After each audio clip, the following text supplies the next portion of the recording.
Mboka Guilain Lo Kofo oyo naye toko peta c'était na dossier ya grand marché donc dans mon cas qui descend kuna na grand marché et trouver ba et ce qui n'engeni et à part ça pour sur la peu d'actualité pas matemo pasali un politique aussi hein après ça makantinaye makambu ndenge zali ko liba atana to ko la gouvernement après ça va viser considération Guilain Lo Kofo bonjour président. Oui bonjour Ndekonanga.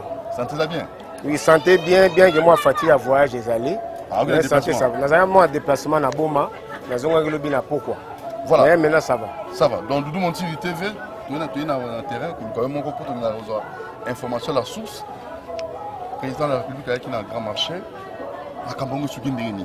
Ah, tout ça n'est pas au Saganate. Bien que ah, syndicat tout ça n'est pas au Saganate parce que tant on a vu ça que Félix Antoine Chilombo Tshisekedi de Chilombo Chimakinda. Besengane mukongo nzoko mona papa ntsi mulumba chikuku sanga bilembe. Aza bénédiction pour la République bato bandimarate. Nous avons eu dans notre pays un président de la République très sage et très intelligent. Ayagi na Zando, avisé Zando, amoni matiti oyo mona mboka Chantiningo bila. Azwaki na libanda ya marché central, notamment oyo utaki na cimetière ya Kasavubu, oyo utaki na Barumbu, oyo utaki na commune ya Kinshasa. Il y a une réflexion à carte Zando pour justifier les mesures pour raison d'assainissement. Malaisi Mokondamboka pas monnaie. Le rappel Ngula Liaka Ngula Zana Mato et Mibalette. Mokondipe Fala Yoka Biso, Ndomona Benga, nous avons un déplacement, mais la Kataki voyage na Zongaki, Mokolona ya mardi, mercredi, Mokonza Yamba Biso. Na Katia Masolo, tu es bisa ki Mokonzi, Makamunyosu. Pour ya tuna biso ba syndicat nini ezoboya batonga Zando ba syndicat nini elingi batonga Zando. Alors le gouverneur de la ville a présenté biso pas le président de la République comme état syndicat wa yewana ba dimanja banani hein ayona syndicat ezo soutenir biso nda chaki biso na catégorie ba syndicat ezo soutenir Messa San. Nous pendant soutenir Messa San nous c'est le marché. Tant bango ba sala exposer na bango ndenge baningi basala musala biso te expliquer pourquoi to boyi Zanda mone etonga na lolengo mona mboka Chantiningo bela. To boyi d'abord un, tous on a confiance na été. Il est le gouverneur de la ville de Kinshasa, tous on a confiance na été pourquoi? Un, pour bongisa Zando, il faut tumba biloko bato. Olingo bongisa Zando ngo sa musala. Donc oyebisa bato te, tongo etani mutatsere biloko na dépôt, aya kuti batumbi. Oyebisi bato te. C'est pour qu'il a visé te. Non non, ça dit tant au confinement et salamati, bato bazongi na bandako, a clôturer Zando. Babika pour côté na Gombe, il faut en macaron, il y a hôtel de ville. Batika biloko na bango na ba dépôt, bazaki na ba macaron te moyen ba terrasse parce que Zando munene lokolo ezaki na commune ya Gombe. Donc marché central ezaki conseiller na mesure wana. Batika ba na ndanga na tanda soki ba mesure wana et s'il y a état d'urgence, en ce moment là bato ba kozonga na we. Tango bato ba na ndako, ndeye sika ke na ko tumba biloko bato. Au moins, c'est là, déjà confiance exacte. En tant que président, vous avez aussi des cas, il y a bateau qui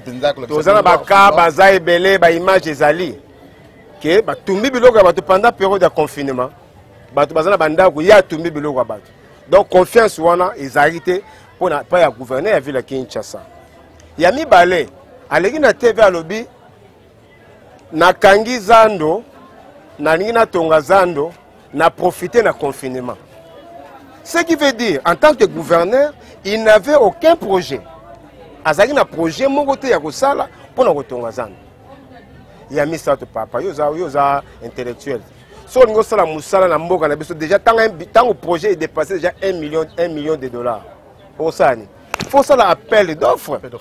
Babenga ba société de construction o ba mutu na mutu ayena maquette na ba ko sala étude du millier.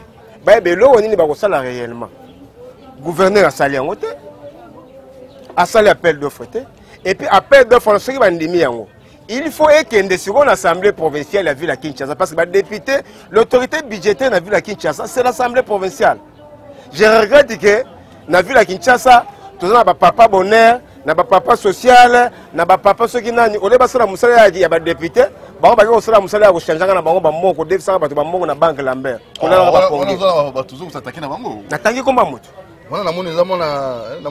Pourquoi ça? Est-ce que Natangi Kombamu?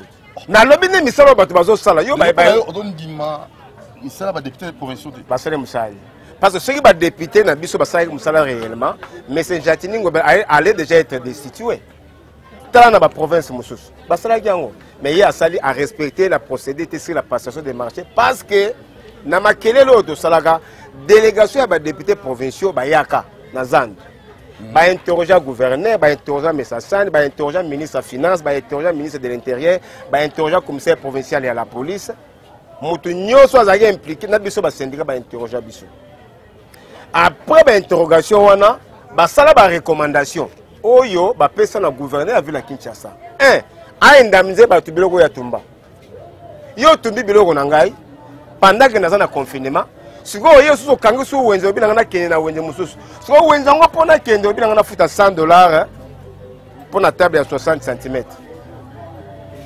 Ba recommandation ba pesa yango. D'abord il faut indemniser ba to biloko ya tumba. À respecter la procédure sur la passation des marchés.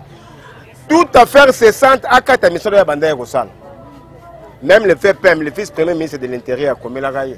Mais on aura la réponse. L'arrivée du président de la République.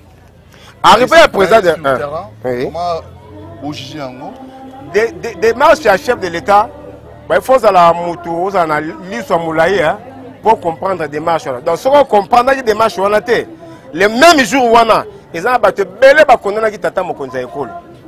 Le chef de l'État a mal agi. Mais nous qui toyebi ko sala banalise. Mona mboka chanteningo bila. Lokola linya tonga zanda. Lokola bangi basala mol. Ndenge ba makamba maso parce que eloko ya ko sala réellement yeba na kite. Mokonza mboka tunaki le gouverneur tuni abi. Vous avez un projet. Pesa projet oyo musala yo lingi osala. Projet ezate. Pesa maquette. Batuni gouverneur séance tenante. Maquette ezate. Financement batele misi bata banque. O ba ko defisa ville mbongo pour basala misala wana batuni ba bino boza prêt à refinancer toza prêt à refinancer mais projet ezate sikoyo projet ezate banque moyen financer ezate pourquoi le gouverneur s'est précipité à kokangazande wala atongazande pour réhabiliter pour des raisons d'assainissement au moment où il n'y a pas un projet so tongana on ba député ole basala musana bango balingi mona mboka ko soutenir mona mboka jatilingo bila so ba pesa bango mo misolo na bango ba ya wana c'était papa Kingotolo papa bonheur papa richesse papa social to betele bango maboko alors que 30 000 vendeurs ya kata marché central bazo souffrir papa mondi wenza ezana mutu mususu afute na ndako ka po amemaka biloko po azanga porter donc wenzi wana ndeza zando wana ezana ba makambe belé ezana mutu mususu na zando azana marchandise te ki akotaka somba akotika na magasin mundela pesi des cartons atie na mesa ateki na pokwa alongoli bénéfice na ye o ya mundele to ya mutu muntu aza importateur azongisi ezana mutu mususu kaka maya ti ya pamba aosela ngo bana bazotanga mususu mikate kaka ya pamba sikoyo zando ndenge wana na tangi na nga bato bateka babalo atombola te siko zando ndenge wana yo gouverneur tu te réveilles un matin pour bouger zando ndenge wana c'est pour de ce pays de descente ça qui tout ça salité tant président de la République aye président de la République aye kokuta salité oyo gentini ngobela tiaki po azaki ba matiti ya cimetière ya Kasavubu azu ya commune ya Kinshasa ne yanga ayi kotia na kati ya zando po ayi soki mokonza ye était ça la déplacer c'est déplacer pour ça loko nani biso tolobi ye parce que tant aux ans des ongaki après confinement tant aux ans des ongaki et c'est que la administration a marché à chaque administration a marché oh cette administration a mal géré les finances du marché dans la zone de monnaie les autres coûtent 6 millions de francs congolais par jour ba magasin nyo so ezingi zando chaque magasin foutaka $10 par mois pour la célébrité ba kiosque oyo na kata na banga ba foutaka 40 000 par trimestre olandi c'est-à-dire mbongo ekotaka bato bazana ba vitrine ba bijoux ba foutaka 7 000 francs chaque semaine mbongo ekotaka mais l'argent a été mal géré mais ça sans gérer ba maison mais les recettes toutes les recettes y a marché central ezaki géré par la ville avec le même administrateur. Maintenant, les mêmes administrateurs, mais qui devrait assainir les marchés? C'est l'administration du marché.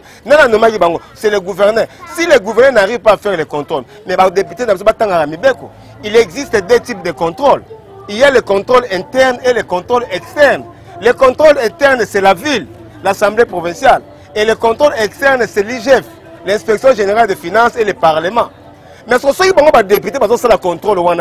batiki mboka ville ya Kinshasa moto azwi yango agérer yango lokola ndako ya tata na bango na mama na bango alors que eza wenze ya l'état parce que Kinshasa bopeto baza kobela parce que Kinshasa bopeto na marché central bakomboli yango mokolo wana mpo président de la république bayebaka koya nde bakombolaki banzinga nini oza bakomeza bakombolaki eloko nini ezalaki na mwana mboka Chantini Ngobila ke même exercice Kinshasa bopeto basalango mpe na marché central parce que le marché central c'est un marché urbain où ils ont placé sous la responsabilité du gouverneur.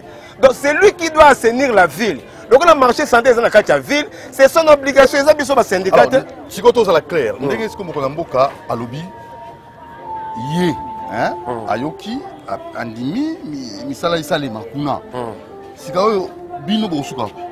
Oh, to suka wa. Kaba obong sa wenzet. Pour les bosso, tu as une ligue à terre pour ton réellement wenzet. Là vous êtes. Pour toi, il y a des gens qui sont là, maquette des alarités, mais si tu as dit Yamboete Babouka, Bakolexabi son maquette, Bakolexabi son maître d'ouvrage, Bakolexabi son financement et Woutiwa. Est-ce que Bateki y a un te bavande baza nzinga nzinga yende siko alingi pas projet yango bezaki bateki baza nzinga nzinga te yo lingi tonga pona ngai ndimi boza nzinga nzinga na teka mukonza mboka ndimi biso tolobe senge to za nzinga nzinga yende gouverneur alingi te to za nzinga nzinga atindi biso na bawene na itaga esika volleyball ebeta maka donc ceux qui championné bandi bateki bakolongwa wana na Kabinda eza école le chef de l'état faut tonga 570 écoles pour soutenir politique ya gratuité. Donc, tu vas le bêtis maïtiao. Ok, na 24, rail. Les chefs de l'État, c'est qui contrat na russe. Il faut la locomotive, transport urbain, ferroviaire, il faut les ondes. On comprend que Bissira Tcheba Tezate. Car cela ne tienne. Bissira Tcheba, ils ont représenté 3000 vendeurs. Mais Zan doit avoir 30 000 vendeurs. 27 000 vendeurs à Tchebangowa. Si on a tout le monde, il y a un que président. Le rôle de Zang est à Tchebango.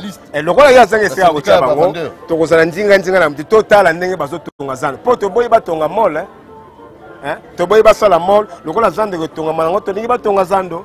Batongazando normalement. Oui, bonjour. Batongazando normalement. Soit basali misala batongizando. Batongi ba mesa ya ba commerçant et pesi kitoko. Mais soit que comme le logo ya kosala mol. Oui, ils ont une maison commerciale. Le marché central est construit pour déminer la table d'étalage. C'est vrai, le magasin. Il faut prendre en tant que syndicat, nous avons droit à l'information. Lorsque l'autorité ne veut pas donner l'information au syndicat, c'est que quelque part flou est allé. Il y a un autre voilà, président Guilain Lokofo, vous avez président syndicat vendeur Nyonso, Nakata Congo. Pétition. Oh, beaucoup senga va destituer et va révoquer Chantini Ngobila la Monique la messa nabino va signer alors tinani to sengi na ba commerçant et population quinoise va signer pétition là pour la senga révocation de départ il y a gouverneur Castetina te opposé que yon nous il y a les besoins de lobby. La manière dont la ville est gérée, la gestion de la ville est opaque. Les recettes de la ville, donc gestion, parce que là on ne peut pas comprendre.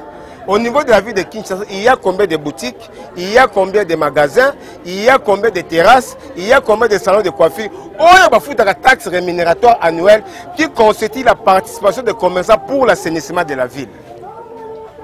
La boutique est combien à Kinshasa? Zoara boutique on a fait à $20, multiplié par le nombre de boutiques.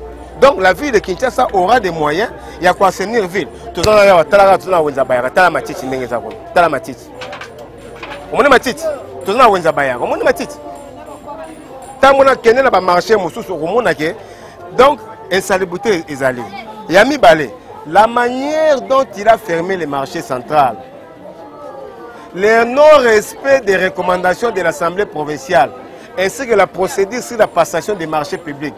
Bon, l'État va faire un ndéwanate au Vanigan Ndao Noibo, Nazotonganda, il y a 4 niveaux, 50 niveaux. Au Vanigan Ndao Nayo, ordonné banque et Bimisambong Oton. Mais il faut ça appel d'offres. C'est Babylone qui a salamité. Kotonga, Kotumba Biloko a battu pendant la période de confinement. Otumbi Biloko Nangai. Parce que c'est la présence et ça sous la coordination de la présidence de la République. On a au moins réellement Et si on a des députés balali, bazo le baté, bazo observer au talaga ngobe. Yango moni azui banga tche bango na poche, bazo wa le baté. Kuna ba ko le baté, tamba ko ya koto yo papa plus, papa bonheur, papa kingotolo, papa social. Ya solo mwana mboka Guilain Lokofo na yokiyo pe bato alandi yo bazo landi belé, mais seulement na zongi lika moins inquiétude na ngai. Yo uti loba pétition ko kota bato signer pétition, mais le 27 000 vendeurs aux andinga dinga. Mais ceux qui ba bengani bino andinga dinga. Au moins, Moutalibosa protéger la population, c'est l'État. L'État a l'obligation de protéger sa population. Tant que tu es malade d'Ebola, l'État a mis ça en bon. Tu es malade de Covid, l'État a mis ça en bon. Pour protéger la population, c'est-à-dire l'État a protégé la terre et ceux qui ont une épidémie. Tant que tu as bon, tu as l'État congolais a l'obligation de protéger Bisso. C'est-à-dire tant que tu as l'Union Tonga. Tant que tu as des milliers, batali mabelango. Oyebi que na zando munene on ndenge ba belge batongango. Na se ba caniveau e kenati na fleuve. Soko yo yo sali étude milliers te. Obuki yango na désordre kasi mai ya fleuve ko refoulé. Mai ya fleuve ko refoulé na ba tu as miné no mona na no ba terrasse minene ba egu wana. E bimi pe na nini na to palanga to kimia. Vous comprenez? C'est-à-dire 27 000 vendeurs l'État a l'obligation de protéger bango. Ngobi la ba pesi bango 3 000 places. Mais la 3 000 places, on pose la place. Il faut foutre à 100 $, espace de 60 cm. Ça dit, mawa. On a des commerçants et des réalités. Vraiment. Alors, toi qui es déjà à la fin, on a vraiment manqué par rapport au gouvernement aux autres. Vous avez confiance dans vous? Oui, le gouvernement et les autres ont confiance dans moi. Surtout que la personne qu'on a nommée Premier ministre, Aza jeune, je crois qu'il a 43 ans, c'est une bonne sanité. Aza jeune.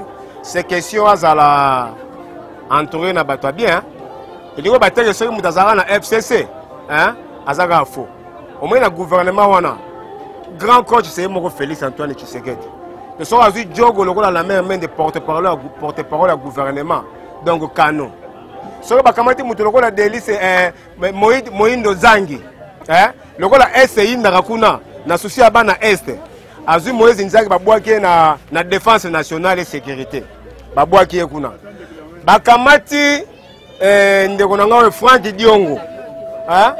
Banidi ministre de l'économie nationale. Okomona ke bapaya bakotika kotisa la petit commerce. Hein? Pour tobeta ramasolo wana, ça dit faut ça dit tolingi basa la gouvernement, batu baya basa la boulot. Aussi ba Laurent Batumona. Obwaki na finance. Olandi? Obwaki Laurent Batumona dia tabao.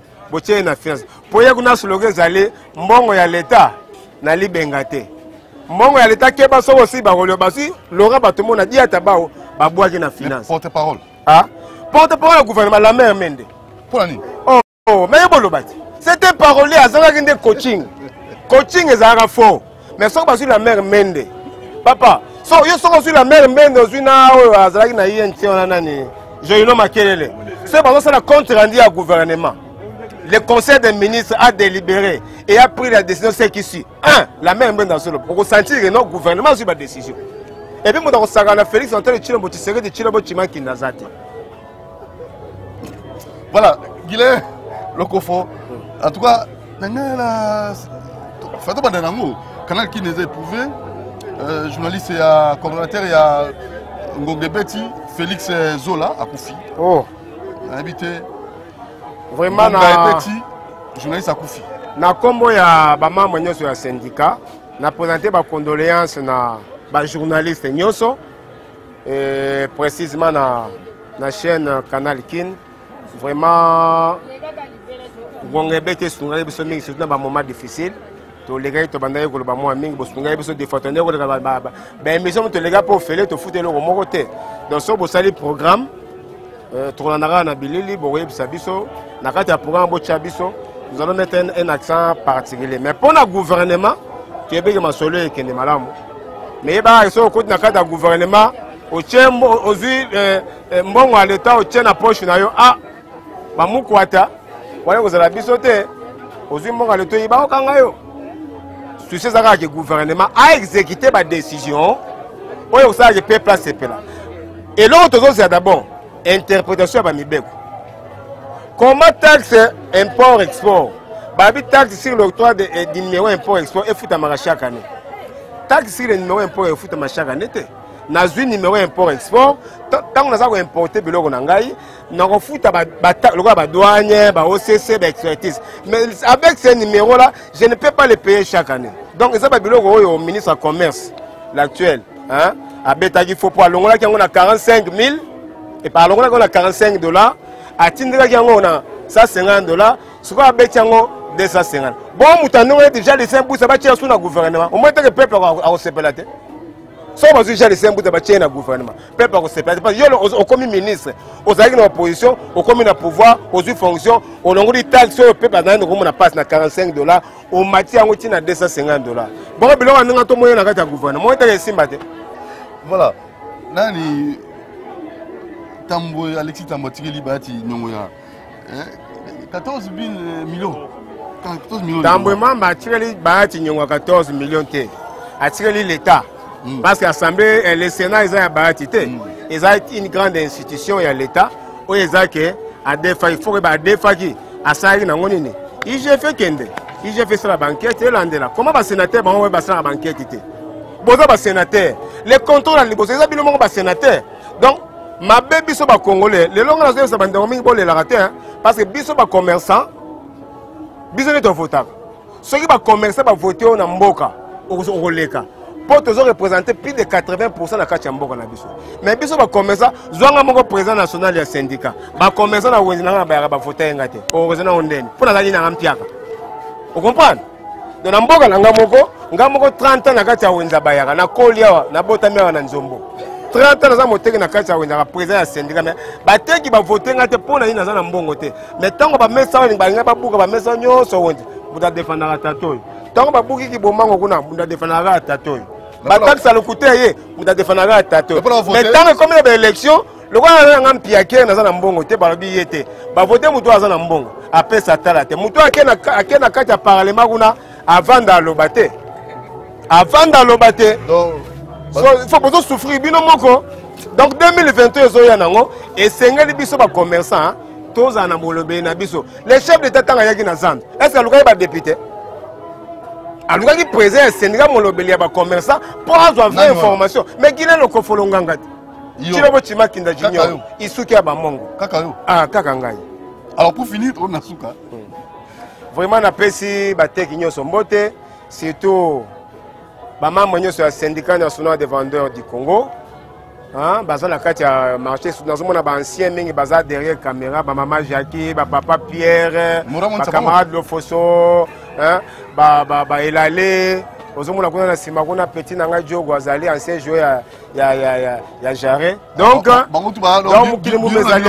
donc toza bine état major général tolobi que 2023 ah, ce qui est comme député, il faut comme député pour le ministre de la masse à bisoté. Le confort, il faut comme député pour le ministre de la masse à été. Donc, ça va interpeller aux Olenga. Mais le loyo, moi, quel est ce député qui va l'interpeller? A interpellé, mais c'est le gouverneur, mais c'est le gouverneur, je vous interpelle parce que vous avez incendié, brûlé et fermé les marchés centrales unilatéralement. C'est pourquoi je demande aux collègues députés de vous destituer. Je vous remercie. Merci président Guilain Lokofo. Je crois que très prochainement vous aurez un marché et bureau abonnez-vous massivement à Doudou Montier TV pour Yaoundé et puis ça donne information. Tu es terrain. On est source. Maintenant aussi na terrain. Doudou Montier TV. Tu es une source. Ce que le lobby qui n'est pas chargé à la communication à gouverneur. Tout n'est pas tout. Tout n'a pas un plan, pas un appel d'offres, parce que ceux qui sont mis solo. Et là, on est en train de population et monde. À suivre. Ciao. Okay.